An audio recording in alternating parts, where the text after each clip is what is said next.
আসেন না, আমরা নিজেরা একটু কষ্ট করি, টিভি দেখি, এর ভিতরে একটু জাউ পাক করে নেই, একটু ভাত পাক করে নেই, টিভি দেখি এর ভিতরে একটু ভাতের ভিতরেই ধুয়ে ভালো করে ডিমটা দিলে ডিমটা সিদ্ধ হয়ে আইসা পড়বে, দুটো আলু দিলে সিদ্ধ হয়ে আইসা পড়বে, আমরা একটু খেয়ে নিই। আমাদের ভাতের মার আমরা ফেলবো না, ভাতের মার ফেলে দিলে 18টা রোগের সৃষ্টি হয়। ভাতের মারের ভিতরে 18টা রোগের ঔষধ আছে। ভাতের মার একটা বেস্ট কোয়ালিটি স্যালাইন।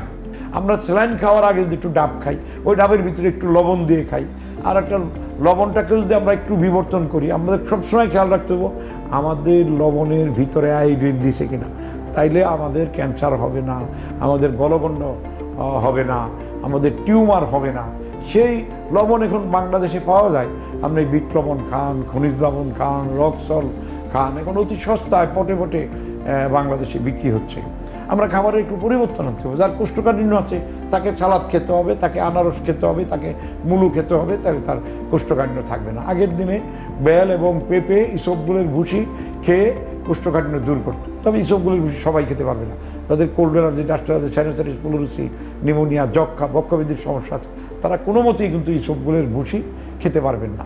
যার হাত ঘামে, যার পা ঘামে, যার মাথা ঘামে, সেই সবগুলোর ভুসি খাবেন না। সে গমকুচিরা খেতে পারবেন। সে অন্য ধরনের স্টুল ক্লিয়ার হওয়ার জিনিস গ্রামগঞ্জের মানুষ খুব ভালো জানে। আবার আমাদের চেয়ে অনেক বেশি জানে পশু পাখিরা।